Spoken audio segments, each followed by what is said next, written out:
Bismillahirrahmanirrahim. Assalamualaikum warahmatullahi wabarakatuh. Waalaikumsalam warahmatullahi wabarakatuh. Selamat pagi, salam sejahtera untuk kita semua. Yang saya hormati para guru saya di sini, para senior dan juga teman-teman semua yang hadir pada hari ini.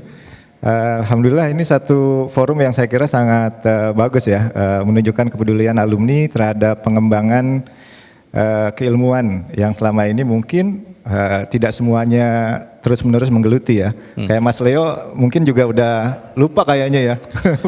Ingatnya kalau beras udah langka. Nah, ingatnya kalau beras langka aja gitu. Karena mungkin sebagian besar di antara kita kesibukannya tidak inline dengan apa yang kita pelajari selama kita kuliah di Fakultas Teknologi Pertanian.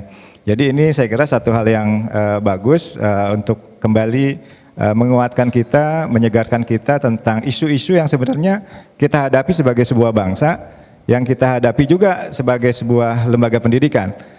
Nah, saya juga terima kasih kepada Ketua Himpunan Alumni Fateta ya, yang telah menyelenggarakan kegiatan ini sebagai satu bentuk ekspresi kita memberikan dampak ya sebagai sebuah pemikiran. Karena memang di Kemendikti-Saintek itu, Mas Leo, sekarang itu kita paradigmanya bagaimana mendorong universitas di Indonesia itu masuk ke dalam universitas 4.0 gitu ya. Nah, universitas 4.0 itu apa? Kalau dulu pertama kali universitas 1.0 itu universitas hanya menyelenggarakan proses pendidikan. Ini yang kita sebut dengan teaching university. Kemudian kita bergerak ke level kedua, Universitas 2.0, itu universitas tidak hanya menyelenggarakan pendidikan, tapi juga menyelenggarakan riset. Makanya kita waktu itu mengglorifikasikan sebagai research-based university, gitu ya. Jadi selain kita menyelenggarakan pendidikan, kita menyelenggarakan riset, kita mengembangkan inovasi, dan riset inovasi itulah yang kemudian kita ajarkan lagi kepada mahasiswa-mahasiswa kita. Nah, kemudian kita bergerak ke level ketiga. Nah, ini yang saat ini juga tahapan yang sebenarnya sudah dilalui oleh IPB, yaitu menjadi entrepreneurial university. Jadi dengan pendidikan, riset dan inovasi itu bisa kita kapitalisasi. Jadi kita banyak temuan-temuan yang kita bisa komersialisasi. Dan itu akhirnya membuat kita menjadi universitas yang mandiri secara keuangan, secara finansial. Itu harapannya. Nah, kemudian sekarang kita ingin masuk ke yang keempat ini, yaitu Universitas 4.0, di mana kita memiliki resources berupa sumber daya manusia, mahasiswa, dosen, kemudian kita memiliki kepakaran, dan kita memiliki temuan-temuan yang besar. Kita punya inovasi, punya hasil-hasil riset yang itu kita gunakan sebesar-besarnya untuk memberikan dampak, untuk melahirkan satu transformasi sosial di tengah-tengah masyarakat kita.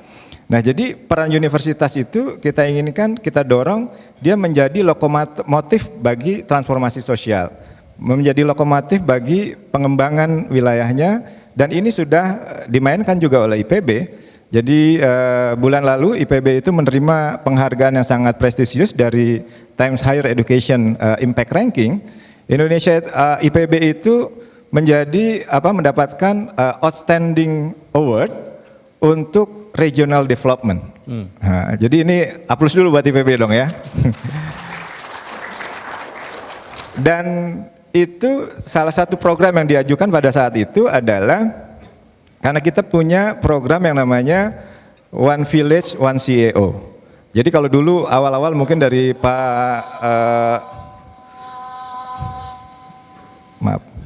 dari Prof. Eri mengembangkan One Village, One Product gitu ya. One Village, One Product, kemudian bergerak One Village, One CEO karena produk-produk itu harus kita kelola. Kemudian sekarang ini One Village, One Exporter. Nah, jadi ini yang memberikan dampak karena melahirkan rekrutmen tenaga kerja yang begitu banyak dan tentu meningkatkan kesejahteraan petani. Kalau tadi Pak Menteri Pertanian menyatakan bahwa yang paling mendapatkan ketidakadilan sosial adalah petani, maka disinilah kita memiliki peran yang luar biasa dalam skala yang masih tentu sangat terbatas, dan ini bisa kita multiplikasi ke berbagai tempat untuk bisa menghadirkan keadilan sosial bagi petani, yang salah satunya yang paling penting adalah bagaimana kita bisa berkontribusi untuk meningkatkan kesejahteraan petani. Nah, dengan One Village One CEO, One Village One Exporter itu memberikan dampak yang luar biasa bagi kesejahteraan petani. Dan saya kira ini melibatkan segala aspek keilmuan. Nah, dalam rangka memberikan IPB ini menjadi universitas yang lebih memberikan dampak bagi pembangunan nasional. Tadi kita sudah melihat bagaimana agenda-agenda dari Kementerian Pertanian yang juga bagian dari Astacita, yaitu bagaimana kita bisa menghasilkan swasembada pangan, dan itu sangat relate dengan IPB. Nah, ketika kita katakan relate dengan IPB, tentu kita tidak bisa mengatakan relate hanya untuk satu fakultas, tapi untuk keseluruhan dari IPB secara komprehensif. Karena pada dasarnya ketika kita menyelesaikan satu permasalahan saat ini, tidak bisa lagi menggunakan kompartemen-kompartemen, menggunakan satu pendekatan yang eksklusif dari keilmuan-keilmuan tertentu. Yang kita harapkan adalah terjadinya interaksi berbagai keilmuan itu yang menyebabkan kita bisa menghadirkan solusi yang lebih komprehensif bagi penyelesaian permasalahan. Nah, saya ingin menyampaikan sedikit, kalau kita lihat perguruan tinggi yang top di dunia di bidang pertanian, ini saya ambilkan dari QS World University Ranking tahun 2025, ya. Ada 10 perguruan tinggi, listnya banyak, IPB adalah salah satunya. IPB ini masuk top 49 dunia. Jadi IPB masuk top 49 dunia, ya plus dulu buat IPB lah ya. Ini pasti salah satunya karena kontribusi Fateta. Jadi nggak ada IPB nggak tanpa Fateta ya. Jadi itu pasti ada kontribusinya Fateta. Nah, tapi Bapak Ibu sekalian, kalau kita lihat top university di dunia dalam bidang agriculture, ya, kita lihat pertama misalnya Wageningen University of Research. Ini universitas top nomor 1 di dunia dalam bidang agriculture. Nah, di sana itu nggak ada yang namanya Fateta. Nah, tapi bukan berarti keilmuan teknologi pertanian itu tidak dikembangkan, ya. Jadi di sana itu rumahnya namanya Faculty of Agriculture and Life Sciences. Yang di dalamnya itu ada School of Agrotechnology, Food Sciences, dan lain-lainnya yang related dengan keilmuan teknologi pertanian. Kemudian University of California, Davis misalnya, itu rumahnya namanya College of Agriculture and Environmental Sciences, ya. Di dalamnya ada Agriculture Engineering, Food Science, and Technology. Ini yang relate dengan Fatetanya ya. Kemudian nomor urut ketiga, Swedish University of Agriculture Sciences. Di situ juga nggak ada tuh, fakultasnya namanya Faculty of Natural Resources and Agriculture Sciences. Nah, di dalamnya ada yang namanya Agriculture Engineering. Nah, jadi bentuknya departemen gitu ya. Nah, kemudian China Agriculture University juga sama, College of Agronomy and Biotechnology, di dalamnya terdapat Departemen Agriculture, Engineering, dan Food Technology. Kemudian Cornell University di Amerika, ini juga top university dalam bidang agriculture. Itu di dalamnya ada College of Agriculture and Life Sciences, di mana di dalam college ini ada Departemen Food Science, Digital Agriculture, Food Processing and Safety, ya. Nah, kemudian Purdue University, terus sampai 10 universitas ini satu hal yang amazing ya. Ternyata nggak ada fakultas teknologi pertanian di situ, tapi bukan berarti tidak mengembangkan ilmu-ilmu yang related dengan teknologi pertanian. Jadi ini persoalan bagaimana kita membuat klaster dan naming ya dari perguruan tinggi. Nah, ini kalau ini agak narsis sedikit karena ini tempat saya mondok dulu ya. Jadi University of Queensland itu top 15 dunia, ya. Top 15 dunia. Itu School of Agriculture and Food Sustainability, nama schoolnya, itu berada di bawah College of Science. Nah, jadi agriculture-nya kuat, teknologi pangannya kuat di sana, food sustainability-nya kuat di sana. ya, nomor 1 di Australia, ya, nomor 15 di dunia.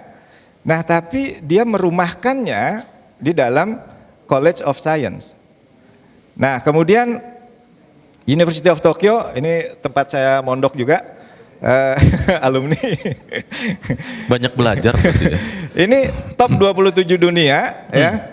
Nah, agriculture termasuk food sciences and technology itu berada di bawah Fakultas Agriculture and Life Sciences. Nah, apa yang dilakukan oleh senior-senior kita sebenarnya adalah bagaimana kita membuat satu terobosan, satu ide, satu inovasi baru yang sesuai dengan konteks kebutuhan Indonesia, gitu. Jadi dahulu mungkin kita tadi udah dengerin lagunya ya, Fatemeta, yang saya juga nggak tahu tuh, baru dengar tadi. Dan jadi saya nggak bisa ikut nyanyi tadi Fatemeta itu. Nah, itu satu terobosan inovatif yang sesuai dengan zamannya, yang waktu itu telah memang disesuaikan dengan kebutuhan-kebutuhan nasional kita, kebutuhan Indonesia untuk melahirkan tenaga-tenaga terampil yang mengerti tentang teknologi pertanian, yang tidak hanya mengerti tentang pertanian dan keteknikan, tapi memahami keterkaitan di antara keduanya. Nah, kemudian dari Fatemeta berubah menjadi Fateta. Alhamdulillah nggak ada yang protes ya. Mas Leo soalnya udah masuk Fateta dulu. Iya. Nggak kenal Fatemeta juga ya. Kenal. Ada beberapa ini om dan tante. Oh, om dan tante ya. Karena almarhum bapak saya juga dulu profesor di peternakan. Oh, di peternakan. Iya, di MES IPB di veteran. Bukan Fatemeta tapi ya. Tapi Fatemeta. Oh, masuknya Fatemeta, iya, masuknya Fatemeta ya. Iya. Jadi gennya Fateta banget ini. Iya. Kemudian ya kalau kita lihat pentingnya Fateta dalam konteks Indonesia tentu yang berbeda tadi dengan negara-negara maju ya. Di Indonesia tadi sudah dijelaskan, salah satunya kita memiliki kekhasan tentang pertanian yang mungkin berbeda dengan daerah lain. Tadi Pak Menteri lewat Mbak Ida sudah menjelaskan ada 10 komoditi yang akan dihilirisasi. Yang komoditi-komoditi itu ya mungkin tidak berkembang di negara lain, tapi ada di kita yang membutuhkan sentuhan teknologi. Dalam proses hilirisasi kan tidak mau kita membutuhkan teknologi pertanian dalam konteks hilirisasinya. Kemudian geografi dan iklim yang kita berbeda antara sebagian besar negara maju di subtropis, kita di negara tropis. Kemudian struktur petani yang tentu sangat berbeda dengan di negara-negara lain sehingga membutuhkan banyak sekali adaptasi alsintan. Dan di situ kita butuh teknologi pertanian. Kemudian fokus riset dan inovasi yang lebih mendalam, ya, keberadaan Fakultas Teknologi Pertanian secara khusus tentu dapat lebih memfokuskan ya pada riset dan inovasi yang langsung menjawab kebutuhan di sektor pertanian yang spesifik untuk konteks Indonesia. Kemudian ketersediaan SDM kompeten tadi pada akhirnya kalau kita ingin mendorong swasembada pangan yang sustainable, tentu kuncinya ada pada SDM. Dan kita membutuhkan lebih banyak lagi SDM yang mau bukan hanya mau belajar di Fakultas Teknologi Pertanian atau di perguruan tinggi pertanian, tapi yang mau terjun ke dalam dunia pertanian.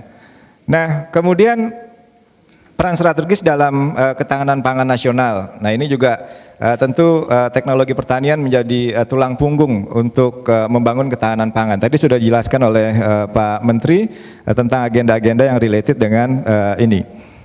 Nah, kemudian pertanyaannya ini kalau di negara-negara maju tidak ada masalah itu ya, keilmuan teknologi pertanian itu ada di rumah yang bukan Fakultas Teknologi Pertanian. Di luar konteks historis ya, di luar konteks historis, karena tadi kita bicara tentang bagaimana kita menganalisis secara objektif akademik. Nah, jika berada di bawah Fakultas Teknik, tentu yang pertama kelebihannya ada integrasi keilmuan yang lebih luas. Kalau kita bicara tentang smart farming, bicara tentang teknologi terbaru, tentu kalau kita integrasikan dengan teknik di luar teknologi pertanian, tentu akan terjadi kolaborasi dan inovasi baru yang kita harapkan tentu akan lebih produktif. Kemudian fleksibilitas dari kurikulum interdisipliner. Kemudian daya tarik lebih pada calon mahasiswa. Nah ini kalau dulu Pak, saya masuk TIN itu karena TIN itu termasuk yang top. Termasuk yang top. Jadi kita pilih TIN, saya pilih TIN itu, pilihnya bukan karena saya ngerti tentang TIN atau saya mau kuliah TIN. Waktu itu saya PMDK kan kita, ini yang paling top apa ya? Dilihat di situ, oh TIN, ya udah saya pilih TIN. Jadi milihnya itu hanya karena milihnya yang top itu. Daya tarik ya? Daya tariknya. Nah kemudian kalau ya 20 tahun, 30 tahun kemudian kayak sekarang, kita lihat top 3-nya tuh nggak ada Fateta tuh. Top 3-nya ilmu gizi, bukan teknologi pangan dan gizi Mas Leo nih. Ilmu gizi, kemudian manajemen, ya karena saya di departemen manajemen ya, jadi agak daya tariknya itu ada kehilangan daya tarik dari calon-calon mahasiswa, dan ini menjadi tantangan bagi kita untuk melakukan branding. Nanti Mas Leo orang media pasti tahu banget bagaimana kita melakukan rebranding yang tepat ya. Dan seakan-akan kita memang agak kurang confidence dengan kata pertanian. Ini menjadi problem kita semua sebenarnya, bukan hanya di Fateta atau yang lain, bahkan di IPB-nya sendiri. Seakan-akan kita mau meng-hide ya, menyembunyikan kata pertanian gitu dengan konteks IPB University. Terlepas IPB sekarang menjadi sangat luas ya, tapi ini tidak hanya terjadi pada pertanian sebenarnya. Kekurang confidence, kekurang percayaan diri dalam mengelola perguruan tinggi terjadi juga pada institut agama Islam misalnya. IAIN sekarang berubah jadi universitas, gitu kan? Jadi dia nggak confidence juga jualan agama ya, bukan? Maksudnya menjual ilmu-ilmu agama. Oke. Itu agak kurang confidence. Jadi universitas jadi UIN. Nah nanti Bappenas mungkin harus jadi guidance-nya nih gimana cara mengcutnya ini. Jadi UIN yang laris itu 70%-nya ilmu-ilmu umumnya, MIPA-nya, kedokterannya, yang ilmu agamanya makin ya. Padahal dulu missionnya kita mendirikan ada ilmu keguruan, termasuk juga ilmu keguruan ya. Jadi universitas negeri semua ini. Fakultas pendidikannya jadi semakin berkurang. Nah, jadi ini ada era di mana ada ketidakpercayaan diri dengan kita cover dari kebutuhan pengembangan keilmuan. Mas Najib, sisa 1 menit, maaf. Baik, maaf. Nah, tapi memang ada masalah kalau kita taruh di Fakultas Teknik. Yang pertama, potensi hilangnya identitas pertanian. Nah, ini juga harus jadi catatan kita. Ini kan kontradiksi ya. Agenda nasional itu kita ingin melakukan swasembada pangan dan pertanian itu menjadi prioritas negara, tapi kita nggak confident membawa nama pertanian. Nah ini jadi PR kita bersama. Kemudian potensi berkurangnya fokus dan kedalaman pada masalah spesifik di sektor pertanian.